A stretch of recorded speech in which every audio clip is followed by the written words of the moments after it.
আসসালামু আলাইকুম everyone, welcome back to my another video. আশা করি ভালো আছেন। আলহামদুলিল্লাহ আমিও ভালো আছি। তো ফাইলপত্র গুছিয়ে কোথায় চলে যাচ্ছি দেখে বুঝতে পারতেছেন যে আমার এক্সাম চলতেছে। আমি এক্সাম দিতে যাব আজকে। আমার প্রায় 5টা পরীক্ষা শেষ হয়ে গিয়েছে, এখন আমি 6 নম্বর পরীক্ষা দিতে যাচ্ছি। তো বাসা থেকে আমি একটা মিশুক নিয়েছি, আর মিশুক দিয়ে আমি এখন চৌরাস্তায় যাব আগে।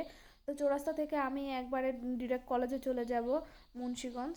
এদিন রাস্তাঘাটে অনেক জ্যামজটের সমস্যা হচ্ছে, তাই আমি আগে আগে বের হয়ে গিয়েছি আর আমি চলে আসছি যেখানে আমার সিট পড়েছে। তো এখন আমি পরীক্ষা দিয়ে বের হয়ে গেছি, যেহেতু মোবাইল নেওয়া এলাও না। তো আমি মোবাইল একটা গার্ডিয়ানের কাছে রেখে গিয়েছিলাম, আমার একটা ফ্রেন্ডের।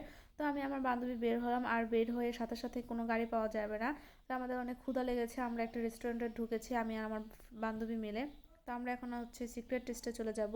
আর আমরা লিফটে করে যাচ্ছি দোতলায়, তাও শরীর অনেক ক্লান্ত লাগতেছিল, হেঁটে সিঁড়ি দিয়ে যাওয়া সম্ভব ছিল না।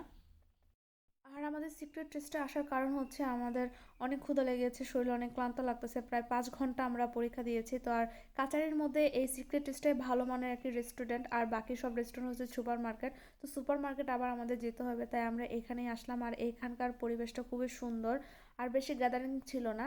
তো আমরা এখন খাবার টাবার অর্ডার দিয়ে আমরা হালকা পাতলা একটু রেস্ট নিতেছি, আর আমি বলতেছি চল আমরা একটু ছবি তুলি।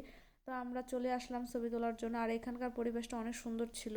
এই চেয়ারগুলোর মধ্যে আমার অনেক ছবি প্লাস অনেক ভিডিও আছে। তো এখন আর ভালো লাগে না এখানে বসে ছবি তুলতে। তো তারপর আমার বান্ধবীকে বললাম যে তুই একটু বস, ঢং কর। তো আমার বান্ধবী একটু ঢং করতেছিল, তো আমরা মিররের সামনে গিয়ে একটু হালকা পাতলা ছবি ভিডিও করে নিলাম।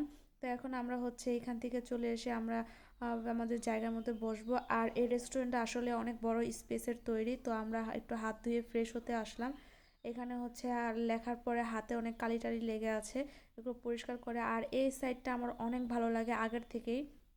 এই সাইডটাতে ছবি তুললে খুব সুন্দর লাগে। আর রেস্টুরেন্টে তেমন কোনোই মানুষ ছিল না, যেহেতু সন্ধ্যার একটু আগ মুহূর্তে। তো আমাদের অর্ডার করেছিলাম নাগা চিকেন ললি। তো আমাদের চলে আসছে, আমার বান্ধবী আমাকে গ্লাভস পরে দিচ্ছে, আমি ওই হাতে ভিডিও করতেছিলাম বিধায়। তো আমার বান্ধবী আবার প্লেটগুলোকে সুন্দর করে মুছে মুছে দিতেছে। আর আমরা যখনই দুইজন একসাথে থাকি আমরা অনেক মজা করি। আমার আরেকটা বান্ধবী আছে, তো তার বেবি আছে দেখে সে তাড়াতাড়ি চলে গেছে, এই জন্য আমাদের সাথে আড্ডা দিতে পারে না। তো আমরা দুজনে আসলাম আর দুজনে অনেক মজা করতেছিলাম। তো আমাদের কোল্ড ড্রিঙ্কস চলে আসলো, আর আমরা খাওয়া শুরু করে দিলাম। খাবারটা প্রচুর পরিমাণে ঝাল ছিল, তাও খাবারটা কিন্তু প্রচুর ইয়ামি ইয়ামি ছিল, আমার অনেক ভালো লেগেছে। টাকা বলে কথা, ঝাল তো হবে। আর ঝালের কারণে আমাদের চোখ দিয়ে আর নাক দিয়ে অনেক পানি বের হয়ে গেছে। তো আমাদের বিল পেমেন্ট করে দিলাম, আমরা বিল দিয়ে আমি বের হয়ে যাচ্ছি, যেহেতু আমাদের অনেক রাত্র হয়ে যাবে। তো সেখানে তাড়াতাড়ি করে বের হয়ে গেলাম। আর এই পাশটা গুডাউন। তো আজকের জন্য আমার ভিডিওটি এ পর্যন্ত। সবাই ভালো থাকবেন, সুস্থ থাকবেন, আল্লাহ হাফেজ। আর আমার জন্য সবাই দোয়া করবেন।